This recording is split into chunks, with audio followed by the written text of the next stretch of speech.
2020년 12월 17일 목요일 새벽 예배를 시작하겠습니다. 다 함께 사도신경으로 우리의 신앙을 고백하겠습니다. 나는 전능하신 아버지 하나님, 천지의 창조주를 믿습니다. 나는 그의 유일하신 아들, 우리 주 예수 그리스도를 믿습니다. 그는 성령으로 잉태되어 동정녀 마리아에게서 나시고 본디오 빌라도에게 고난을 받아 십자가에 못 박혀 죽으시고 장사된 지 사흘 만에 죽은 자 가운데서 다시 살아나셨으며 하늘에 오르시어 전능하신 아버지 하나님 우편에 앉아 계시다가 거기로부터 살아있는 자와 죽은 자를 심판하러 오십니다. 나는 성령을 믿으며 거룩한 공교회와 성도의 교제와 죄를 용서받는 것과 몸의 부활과 영생을 믿습니다. 아멘. 다 함께 찬송가 144장을 부르시겠습니다.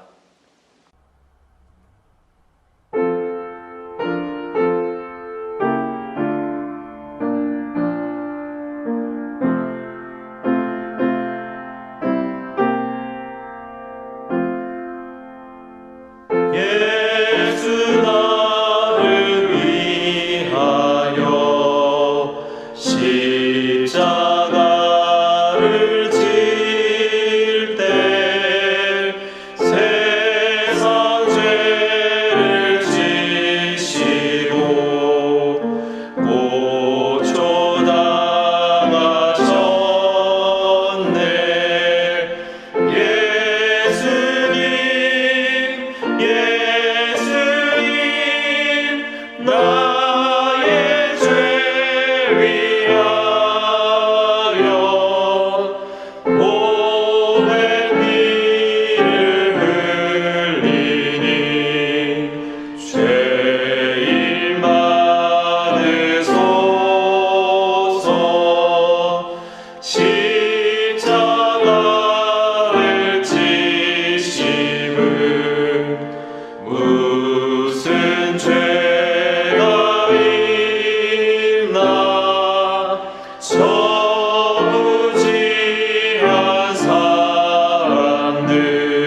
이 시간 다 함께 기도하는 시간을 갖겠습니다. 민족의 복음화와 세계 선교를 위하여 우리 교회 3133 비전과 담임 목사님, 부교역자들, 직분자들과 사명자들을 위하여 새성전 증축을 위하여 코로나19로 인해 신음하는 이 민족을 긍휼히 여겨주시고 속히 치유하시도록 우리 교회 교우들의 가정과 직장과 사업장을 붙드시고 환우들을 치유하시도록 이 시간 다 함께 기도하겠습니다.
이 시간 우리에게 주시는 하나님의 말씀은 빌립보서 4장 1절에서 7절 말씀입니다.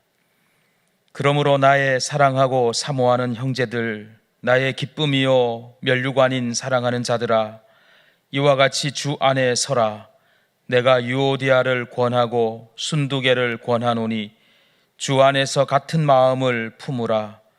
또 참으로 나와 멍에를 같이한 내게 구하노니 복음에 나와 함께 힘쓰던 저 여인들을 돕고 또한 글레멘드와 그 외에 나의 동역자들을 도우라. 그 이름들이 생명책에 있느니라. 주 안에서 항상 기뻐하라. 내가 다시 말하노니 기뻐하라. 너희 관용을 모든 사람에게 알게 하라. 주께서 가까우시니라. 아무것도 염려하지 말고 다만 모든 일에 기도와 간구로 너희 구할 것을 감사함으로 하나님께 아뢰라. 그리하면 모든 지각에 뛰어난 하나님의 평강이 그리스도 예수 안에서 너희 마음과 생각을 지키시리라. 아멘.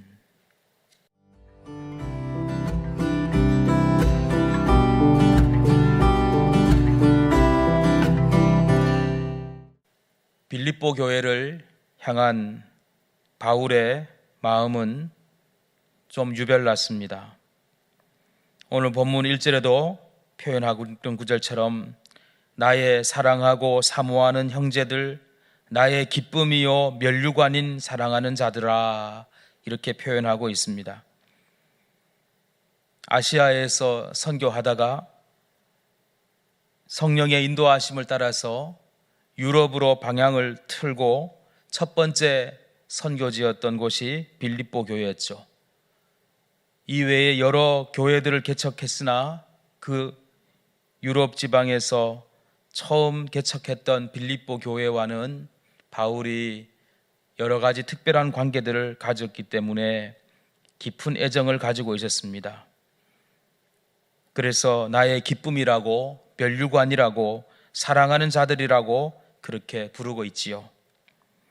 그런데 오늘 본문을 보면 그런 애정 섞인 표현과 함께 빌립보 교회에 대한 염려와 어떤 문제점을 표현하고 숨겨져 있습니다. 오늘 표현에 보면은 주 안에 서라라는 표현이 1절 끝에 등장하는데, 이 선다라는 말은 군인이 몰려오는 적군을 직면해서 떨지 않고 굳게 서서 대적하는 모습을 표현하는 단어입니다. 어떤 시험과 환난이 오고 위기와 시험거리가 와도 흔들리지 않고 든든히 서 있는 모습을 연상시키는 단어입니다. 빌립보 교회를 향해서 바울이 바라는 모습이 이 모습이죠. 교회가 어떤 위기와 환난과 시험거리를 겪는 중에 주저앉거나 쓰러지지 말고 굳게 서기를 바라고 있는 것입니다. 그리고 또 하나 많이 사용되는 단어가 기쁨이라는 단어예요. 기뻐하라, 기뻐하라 라는 표현이 많이 나옵니다. 뒤집어서 생각하면은 그렇게 표현하는 이유가 뭘까요? 지금 빌립보 교회에 기쁨을 잃어버리는 일들이 많이 생겼다는 것입니다. 기쁨은 언제 주어지는 것입니까? 승리자들에게 주어지는 감정 아닙니까?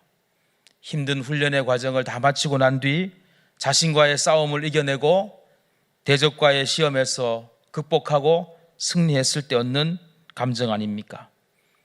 수능 시험 치르고 대학 합격했을 때 기쁨이 오죠. 운동 경기 끝까지 견뎌내서 승리하면 기쁨이 오지요. 마라톤 달리기 숨이 턱 밑까지 차오르는 그 어려움을 이겨내고 고린 지점에 통과하면 기쁨이 몰려오지요. 그런데 지금 빌립보 교회는 그런 종류의 기쁨을 누리지 못하고 어떤 어려움을 겪고 있는 것 같습니다. 그래서 바울이 기쁨을 권면하고 있는 것입니다. 빌립보 교회가 무엇 때문에 기쁨을 잃어버렸는지 본문을 통해 조금 살펴보면 좋겠습니다. 그 첫 번째 이유는 분열과 갈등이 빌립보 교회에 있었어요. 2절에 보면 등장하는 여성 지도자 이름 2명이 등장합니다. 유오디아 그리고 순두계라는 여성 지도자들입니다. 아마 빌립보 교회에 편지를 보내면서 유오디아라는 이름과 순두계라는 이름을 기록한 것으로 보면 편지글을 읽는 사람들이면 누구든지 알만한 인물이었을 겁니다. 그 교회의 유력한 여성 지도자였겠지요. 그런데 이 두 여성 지도자가 불화했습니다. 무언가 의견이 달라가지고 다툰 것입니다. 그 결과로 교회 공동체가 2분, 3분, 4분 분열되고 기쁨을 잃어버렸던 상황이었던 거죠. 사도 바울은 이 같은 형편을 두고 빌립보 편지를 쓰며 이렇게 권면합니다. 2절에 이렇게 표현하지요. 내가 유오디아를 권하고 순두계를 권하노니 주 안에서 같은 마음을 품으라. 중요한 권면입니다. 주 안에서 같은 마음을 품으라. 주님이 주시는 마음을 갖지 않으면 분열과 갈등 때문에 잃어버린 기쁨을 회복할 수 없습니다. 분열과 갈등으로 잃어버렸던 기쁨을 되찾는 길은 주 안에서 같은 마음을 품는 것입니다. 주님이 무엇이라고 말씀하시는지, 주님이 무엇을 원하시는지, 주님이 교회를 통해서 이루고자 하시는 것이 무엇인지를 묵상하고 주님의 마음이 각자의 가슴 속에 다시 불당겨질 때에 잃어버렸던 기쁨을 회복할 수 있는 것입니다. 바울은 그래서 오늘 9절에 보면 내가 권한다 이렇게 표현하는 것뿐만 아니라 3절에 보면 이렇게 표현도 합니다. 참으로 나와 멍에를 같이 한 내게 구하노니 복음에 나와 함께 힘쓰던 저 여인들을 도우라 그랬습니다. 교회 공동체에 어떤 제3자가 있었던 것이죠. 빌립보 교회에 바울을 도와줄 만한 어떤 인물을 향해서 요청합니다. 나와 복음에 함께 힘쓰던 유오디아와 순두계, 지금 분열과 다툼으로 갈등 때문에 기쁨을 잃어버린 저 상태를 해결하기 위해서 도우라라고 표현하고 있습니다. 그렇습니다. 돕는 것은 어떤 것일까요? 오늘 3절 9절에 보면은 함께라는 단어가 등장하는데, 그 함께라는 단어는 두 마리의 소를 이어붙여서 일을 시키기 위해서 함께 멍에를 지어지는 그 단어와 흡사합니다. 둘을 하나로 엮어서 하나의 목적을 이루기 위해서 사용하는 그런 모습입니다.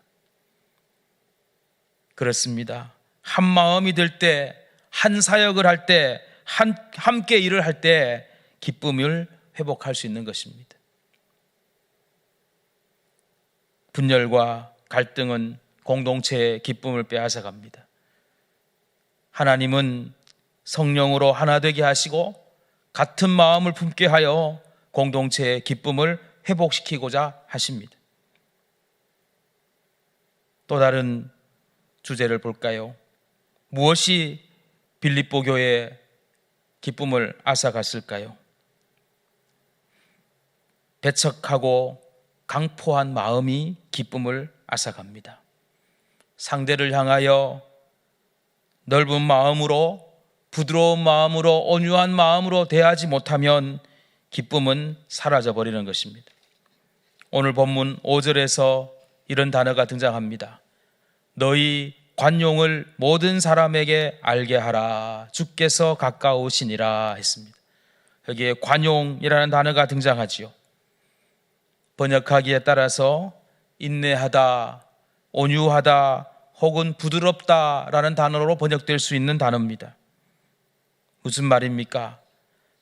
상대를 대하여 온유하게, 용서하고 부드럽게 대하는 태도를 의미하는 단어입니다.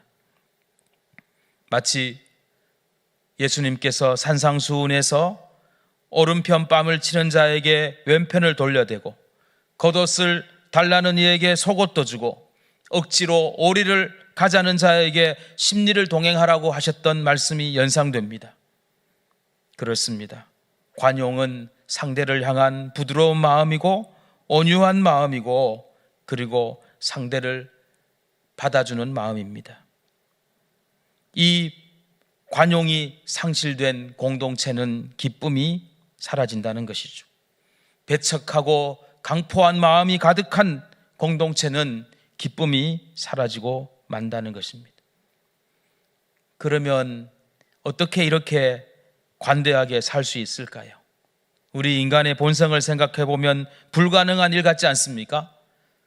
오늘 본문은 그 이유를 이렇게 이야기하죠. 주께서 가까우시니라. 주께서 가깝다는 말은 예수님이 곧 다시 오신다는 재림신앙을 표현하는 말입니다. 예수 그리스도께서 속히 다시 오실 것이라는 재림신앙은 성도들로 하여금 선을 행하게 만들고 사랑을 행하도록 만드는 데 큰 동기를 부여합니다. 주님이 곧 오실 것을 대망하는 사람들은 상대를 향하여 관용하는 마음을 가질 수 있다는 것입니다. 이 관용이 가득한 공동체, 이 관용이 가득한 마음, 이 관용이 가득한 사람이 기쁨을 잃지 않게 되는 것입니다. 상대를 향한 너른 마음은 우리에게 기쁨을 회복시켜 줄 것입니다.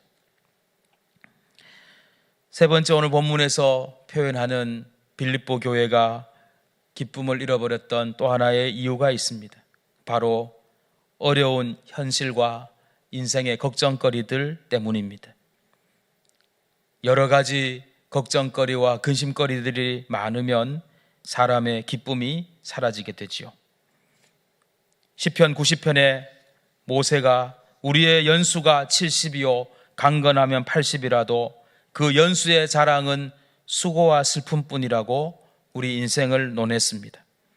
죽을 수밖에 없고 유한한 인생이, 그 무상한 인생이 살아가는 곳곳에 고통과 근심과 걱정거리가 가득하다는 말 아니겠습니까? 우리 주님께서도 우리 인생을 부르실 때 수고하고 무거운 짐진 자들아 다 내게로 오라, 이렇게 말씀하신 적이 있습니다. 우리 인생의 유한함과 무상함을 표현하는 표현입니다. 이런 우리의 연약한 상태를 가만히 보다 보면 우리 가슴 속에는 기쁨이 사라지는 것이죠. 빌립보 교회가 그런 형편에 놓여 있었던 것 같습니다. 그때 오늘 사도 바울은 오늘 본문 6절을 통하여 권면하고 있습니다. 아무것도 염려하지 말고 다만 모든 일에 기도와 간구로 너희 구할 것을 감사함으로 하나님께 아뢰라. 하나님께 기도하라고 분부하고 있습니다. 왜 이런 분부를 했겠습니까? 우리 인생의 본질 때문입니다. 우리 인생은 어떤 때는 기쁘고 어떤 때는 슬프고 어떤 때는 환호하고 어떤 때는 탄식하는 우리의 마음과 생각 속에서 이 분요함이 곳곳에서 일어납니다. 우리의 지성과 감정과 의지가 이 속에서 움직여질 때 내 마음대로 조정이 되지 않는 것입니다. 심장처럼 내가 뛰고 싶다고 뛰지 말고 싶다고 되는 게 아니라는 거죠. 우리의 마음은 내 뜻대로 조절되지 않는다는 특징이 있습니다. 우리가 바라는 대로 기쁨만은 취사 선택하고 슬픔은 배제하고 싶고 그렇게 되지 않는다는 거예요. 그래서 하나님께 기도하라고 바울은 권면하고 있습니다. 정확한 처방이었습니다. 어거스틴은 이렇게 고백했습니다. 내가 하나님을 발견하기까지는 그 어디서도 평안을 얻을 수 없었습니다 라고 고백했습니다. 하나님과의 깊은 영적인 만남과 하나님과의 깊은 영적인 교제의 자리를 경험하기 전에는 인생의 고난을 이해할 수 없었고 인생의 그 어려운 형편들을 해석할 수 있는 힘이 없었던 것입니다. 그러다가 하나님을 만나고 나서 하나님을 경험하고 나니 모든 인생이 이해가 되기 시작하고 인생의 참 기쁨을 회복할 수 있었던 것입니다. 찬송가에 가사를 많이 썼던 분으로 유명한 파니 그로스비 여사분이 있습니다. 이분은 1820년 3월 24일 뉴욕에서 태어났다가 출생한 지 6주 만에 병원의 의사의 실수로 실명하게 되었습니다. 자라면서 자신의 눈을 보지 못한다는 사실을 알고서는 인생을 비관하기 시작했고 똑똑하고 총명하던 이 여인은 자신의 인생을 포기하겠다고 자살도 여러 번 시도했습니다. 그러다가 예수님 만나게 되고 신앙의 길에 들어서게 되었지요. 그 이후 우리가 아는 대로 많은 찬송시를 짓고 우리가 지금 부르고 있는 찬송가 가사들 그가 지은 것 참 많습니다. 예수를 나의 구주 삼고 나의 갈 길 다가도록 예수 인도하시네. 십자가로 가까이 나를 이끄소서 등등 여러 찬송가 곡들 이외에도 복음성가들을 많이 지었습니다. 그 여인이 인생 말미에 이렇게 고백했습니다. 지금 그때 자기를 실명케 했던 그 의사를 다시 만날 수 있다면 나를 실명케 한 데 대해서 몇 번이고 감사할 일이다. 비록 신체적으로는 잘못되었을지라도 하나님의 편에서는 잘못된 것이 아니라 나로 하여금 신체적으로는 어두운 데서 사나 하나님을 찬양하는 노래를 더 잘 짓고 다른 사람에게 하나님을 찬양하는 노래를 부르게 하도록 하시려는 것이 하나님의 목적이라고 나는 믿는다. 이렇게 고백했습니다. 그렇습니다. 우리 인생 70이요 강건하면 80인 이 인생 수고와 슬픔뿐이지요. 그런데 그런 인생에서 하나님을 만난다면 하나님의 은혜를 경험한다면 하나님과 깊은 영적인 교제를 갖는다면 그 수고와 슬픔뿐인 인생의 현상에서 기쁨이 회복되어질 수 있는 것입니다.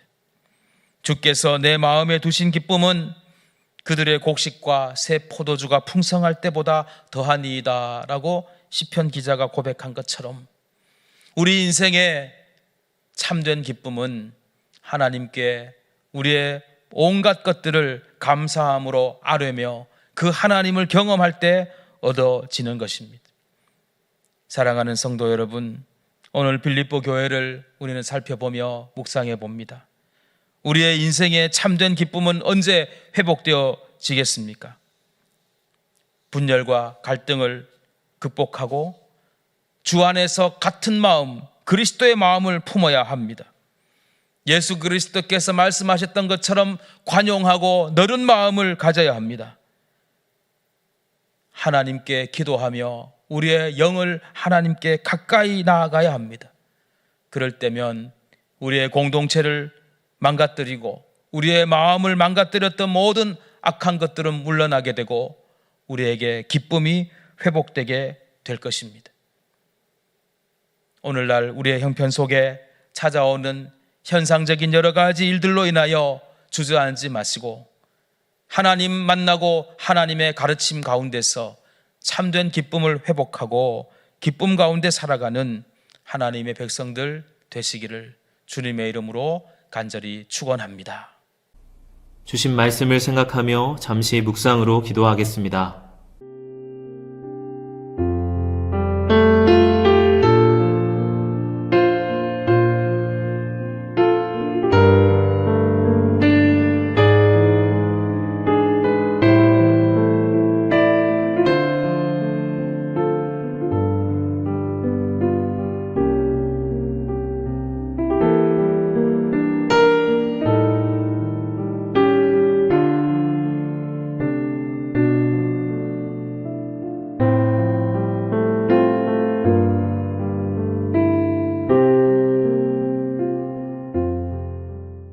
다 같이 주기도문으로 예배를 마치겠습니다.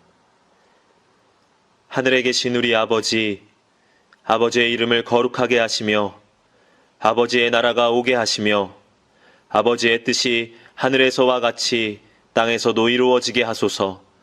오늘 우리에게 일용할 양식을 주시고 우리가 우리에게 잘못한 사람을 용서하여 준 것 같이 우리의 죄를 용서하여 주시고 우리를 시험에 빠지지 않게 하시고 악에서 구하소서. 나라와 권능과 영광이 영원히 아버지의 것입니다. 아멘.